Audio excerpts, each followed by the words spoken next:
Hello everybody, welcome to How to Play Like a WoW Pro, the series where I teach you how to play better at World of Tanks. Today I'm going to be showing you a replay I had in the T100 with Mushi and Deft. By the way, check them out. I'll try to remember to leave their links in the description or pin a comment or something. They were sniping for me. I was going for 100% marks on the T100 in a platoon. Solo, it's near impossible. The Recs are like 5.4k. Got up to 99.3%, and then I kind of just raged and threw it like half a percent or something, but I might come back to it. But in this game, my goal is to show you one of the options you have available in a light tank on Karelia. There are several ways to scout on this map from this side, and the sides are kind of similar. There's similar things you can do from either side, but I'm going to show you the most aggressive thing you can do. This does not come without risks, and I'm warning you, this is very, very aggressive, and oftentimes will get you killed right away. But a lot of the time, the worst case scenario is you trade 1-for-1 against an enemy light tank. But in this game, I decided to go for it because they only have one light tank, and it's a WZ-132. So I'm hoping I'll be able to outspot him. Although if we're just both running it up the middle, and we're both going through the bush line, there's a very good chance we aren't going to spot each other until we're just too close. We get too close and then he just YOLOs into me or I YOLO into him and we proxy each other. If there's two bushes in between me and him, there's not really much I can do about that because he has over 36% camouflage, which means we won't light each other until proxy, even with this loadout with CVS and optics. You might just have to trust me on that if you don't know about the camo mechanics behind that, but it's a big problem that comes when playing against enemy light tanks and tanks with very good camo. If they're just sitting in bushes and there's two bushes in between you and them. But either way, I decided to risk it this game, especially because I have platoon mates to support me. If I was doing this solo, it would be much more risky. But there's two main plays I like to make on this map in light tanks at the start of the game. One of those plays is to go in the south bush, which is right around here. I can't really show you because it doesn't really show up on the map, but there's a bush here in a tree. You sit in the bush and you spot this corner and you can double bush as well. Enemies that drive up here, you pull back, double bush, shoot them, and you just pull into this bush. You just have to be careful, people going low and people going high. Once they get up here or down here, you have to be a bit careful to keep the bush in between you and them, and a lot of the time you want to escape before they get down here because then it starts to get very risky. But you can spot this corner for your TDs and you'll oftentimes get a lot of spotting damage, especially if you have no one on this corner who is providing spots on them as well. But that's the more passive play on this map. You can also play at this rock and shoot people on this cross, but I find that you only get like 1 or 2 shots and almost no spotting at all for it because no one can actually shoot it. So I don't really like to do that. It's just too passive for me. I only get a couple shots. I don't really get much use, even though it's very safe. But this is the most aggressive thing you can do, and that's to send it up the middle. Now there is probably some better way to play this. I'm not exactly a complete expert on this map. There might be some bushes in here or something where you can get angles on this to outspot their light tank if they do the same thing. But I don't really think that any offside angle is going to be a guaranteed spot on any light tank that goes in the middle because there's just so many bushes here. So I just decided to go head on and hope that they don't go here. And even if they do go here, there's a chance that I survive, especially when I have two snipers, Mushi and Deft, to support me. Ideally, you want snipers in this area just pre-aiming their light tank, or right here pre-aiming their light tank far enough forward that they have render on stuff that you spot. They might not have render on stuff in the base or in stuff you spot over here, but later on when they can move up into like these areas or over here, they could sometimes get some spotting damage from that. But the initial goal is just to take control in the middle and counter anybody who could be counter spotting you. So I take this pathing. I like to stay in the bush line and then just move up into here and then hopefully spot something in this area here. If they come this way, it's fantastic because you can stay safe to them. The only real danger is if they come straight at you. I mean, there are other dangers, but that's the main one, really. And in this game, that's exactly what happens. Their Wheezy does go up through the middle bush line, as you'll see in a second, if I'm remembering correctly. I'm backing up. I'm going backwards because I want to be able to escape quickly if he shows up in front of me. And unfortunately, I didn't spot him coming through here, so I actually poke my ass out here and I get lit, which is really bad. I don't actually know if I was lit, but I kind of just assumed that it was because it looked like there was a gap in between those bushes that he would light me from. So now I'm just trying to stay as safe as I can from this rock. Now it's basically impossible to stay safe at this rock. I got here early enough that there's not going to be too much over here that can shoot me. But my main goal right now is just to get unlit. He's not in a place that can light me permanently. As long as I can get unlit, then I can outplay him. But I want to stay safe from this area here, because everyone who's coming out of spawn to go this direction is going to have shots on me. So I'm just trying to use this rock as best I can to stay safe. I'm kind of just accepting the fact that if there's something over here, they're probably going to shoot me once or twice. But if I can just get unlit, then I can make it work. Now I think I'm lighting this guy. There was some bushes in between me and him, but I think it's only one bush. And I am in fact lighting him. Deft one-shots that guy. I do get blinded by the 277, but now I should be unlit unless there's someone in some weird-ass bush in these areas. A lot of the time there will be people on the edge of the base who have binos, so you have to watch out for that, like TDs. But even from this range, like 320 something meters, maybe 350 meters, they shouldn't be able to light me. And so I'm just playing passive in these bushes now, hoping to get this light tank killed, because he's the most annoying one for me. There's some gaps in these bushes that I'm really scared of getting lit through. And so now I can just kind of play passive and get lights for my team, like in this area here. But my ultimate goal is to move up to here and get lights on their TDs in base and their campers in base. But my plan right now, I'm looking at the map. It looks like we're not losing the hill, which is probably a good thing, because if you lose the hill, or if you win the hill, then you can counter this guy. But until we win the hill, I'm just going to play safe, because I know once we win the hill, we'll be able to kill this guy most likely. There is a kind of safe spot there, but it's very likely he's going to mess up and die. So I see that he's kind of tucked in, so I'm taking this opportunity to move up through the bush line, spot this 705. I'm trying to ping him in case my teammates are out of render of him, but I think they're all in render. They just don't have a shot. And this guy's sniping up at the hill. Now I keep assuming we're going to win the hill, but it doesn't actually happen yet. Their Leo is just kind of chilling, and I guess all their snipers are keeping him down. But here, once I get far up enough, then I start getting deeper lights, and you can see I spot this Udez. This BZ over peaks, and Deft, again, just deletes him, which is great.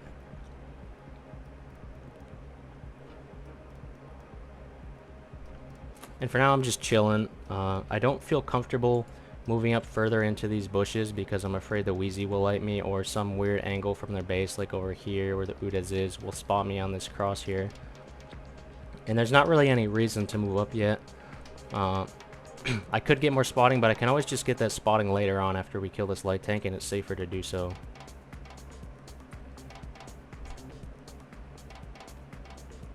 Now this light tank, he doesn't realize that he's permalit, so he makes a mistake and drives into that bush, but now he should know that he's lit. But he does take some damage for it, which is great. And there I outlight their 4K5 through the bushes. That thing has terrible camouflage. And he might have fired, I'm not sure. Probably he did. And this guy still doesn't realize he's permalit, and so he peeks up here. I'm hoping someone will get a shot on him. But I see that he's kind of around the rock, as you can see. And so I'm taking this opportunity to move up to this rock. Now there's a small chance I'll get lit from there. But I'm risking it because I think that with low noise, it's not a guaranteed light for him unless he has optics or binos.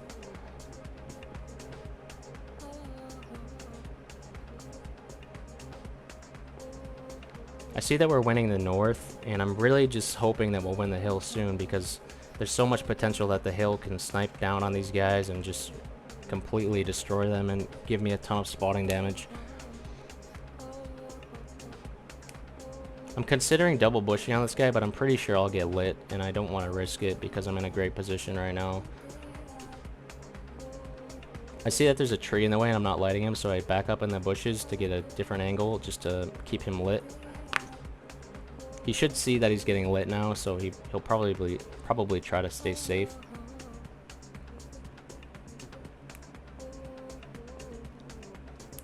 Now I try to sneak my way into this bush. It's a little bit risky because if the Udez is right there and he has good view range, then he'll probably spot me.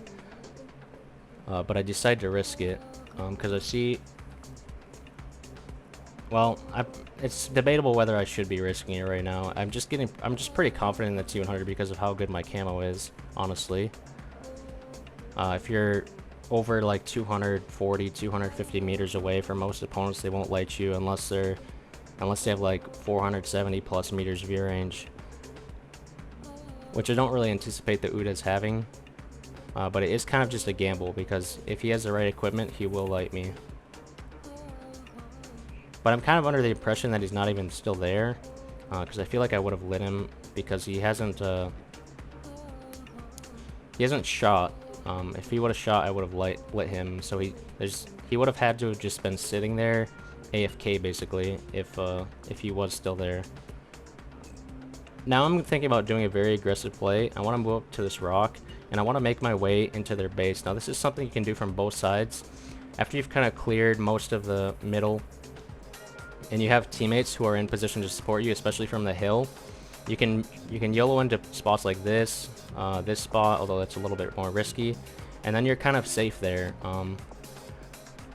Especially if you're low profile like a T100, and so I'm gonna do the same thing but from this side. So I want to make it to here. From here, I'm safe from this side over here. I'm also safe from everything up there because I can stay hull down, and there shouldn't be anything over here really. If there is, I can still stay safe from it. It's just this little crossing, which is the most risky part. I am going for shots right now because I don't anticipate getting lit, and as you can see, the Uda's actually still was there, but he didn't manage to light me because because my camo was just so good.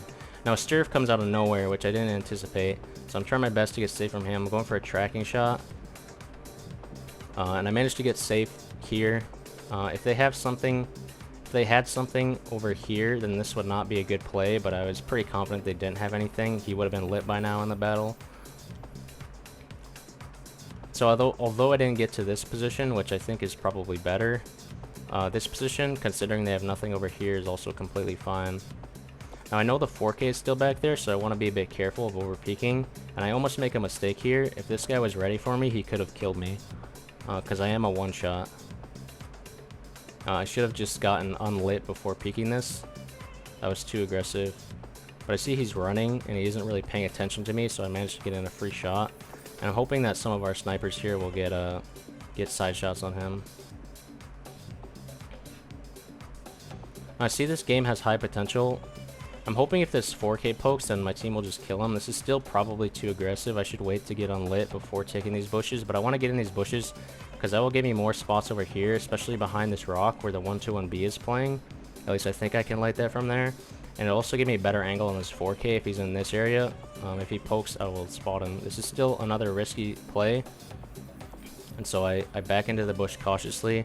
There's like a small window where the 4K can shoot me, but as you can see, this tree is kind of blocking. So it's not like a guarantee that I'll die for it. I actually double bush on this guy. I guess what I'm kind of thinking in this situation is that this 4K is very unlikely to peek, because it would basically just mean instant death for him no matter where he peeks from, because we're completely surrounding him. But it's still very aggressive. Like I said, I played this battle very aggressively. I see that I have a really good score and I want to maximize it. Turns out I can't actually get a line of sight on this 121B from here, which I didn't realize. And so my plan is to do a run here and then dip into this cover, because I'll probably get lit either by the 121B crossing there or the 4K who is still back here most likely.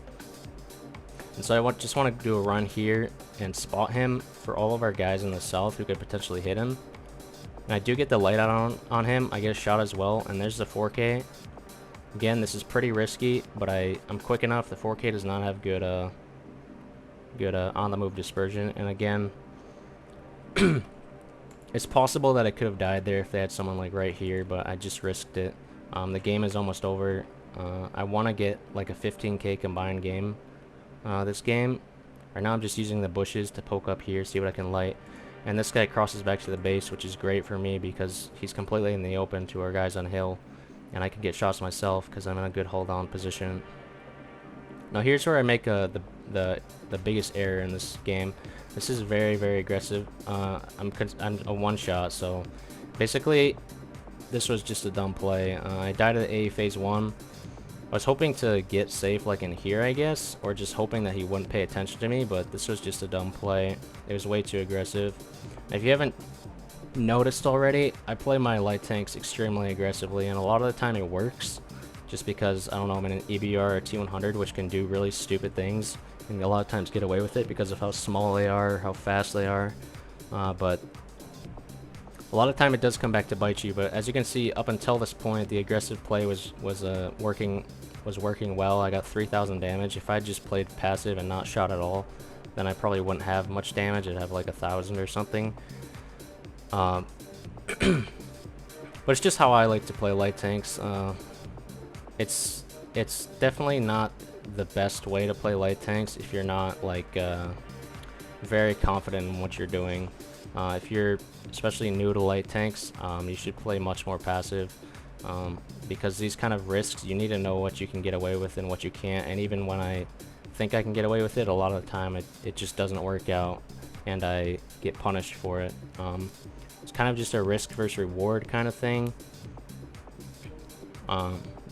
Moving up here did allow me, I think, to get a little bit more spotting, a little bit more use, another shot in, but this was just too aggressive. We didn't have enough pressure here for me to justify shooting these guys on the side.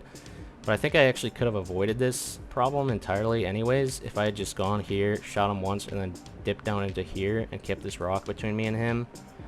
But even then, if the E100 was backing up, then he could potentially shoot me. So this last play is just bad. But regardless, we still get some more spotting on the char, and we're still left with a really good battle. I think I have some blind spotting as well. This battle could have easily, if I had played more passively at the end, been like 15k combined. And that's the case a lot of the time on this map. If you can survive the initial, and especially if you win the hill, and they have a lot of snipers, you can get huge battles on this map. It's just not completely reliable because of all the random angles and the initial risk of getting YOLO'd by somebody. But it worked this time. So I'm just going to quickly speed through this. We do win this battle. Take out their E100. And I'll quickly show you the post-game stats. So here, got 10,000 spotting, 3,000 damage for 13,000 combined, only a first class somehow, patrol duty, and we completely dominated the middle and their base with the support of the hill and my platoon mates. As you can see, Mushi got 5k, Def's got 5k, so they were very helpful in this battle, getting a lot of damage off on what I was spotting. And it is kind of like a cheat code to have snipers on who you're platooning with, good players. You can definitely feel the difference. The amount of assisting damage that I get solo is maybe like 2,500 at best. But when I was playing with good players who were sniping for me, I had like a period of like 12 games where my average assistance was 5,000. So it definitely makes a huge difference, especially if you get good maps. And yeah, we even made 70k because I got so much spotting. So yeah, hopefully you learned something about playing Karelia. I know it's not exactly the easiest map to teach because there's so much that can happen. Different rotations, different enemy positions, and you can't always rely on your teammates. But hopefully you learned something anyways. I'd like to show another battle where I play the south, the more passive approach, where I spot them taking the hill in the beginning. I do have a couple of replays that would be okay to show, but they weren't like the biggest results, because I was sharing my spotting damage with my teammates who are on the corner on our side, also spotting their corner. If you have no teammates spotting that, then you can get a huge amount of damage if you have a good TD or Leo player just farming that corner, but just depends on what your teammates do, really. But it's still a good play on this map. It's just more conservative and you're more consistent with how much, with having decent battles. You just won't have huge battles like this as often. So yeah, here's a screenshot of these. These are 9 battles. I think I had like 12 battles where it was like this, but over 9 battles, 2.1k average damage, which isn't very good, but it doesn't really matter because I was playing for spotting so much. 5.4k average spotting, which is absolutely insane. That's like 7.5k combined. I got this all the way up to 7.8k combined at one point over a short amount of battles, like 12 or something, but it dropped after that. Got more unlucky matchmaking. I was getting pretty good maps.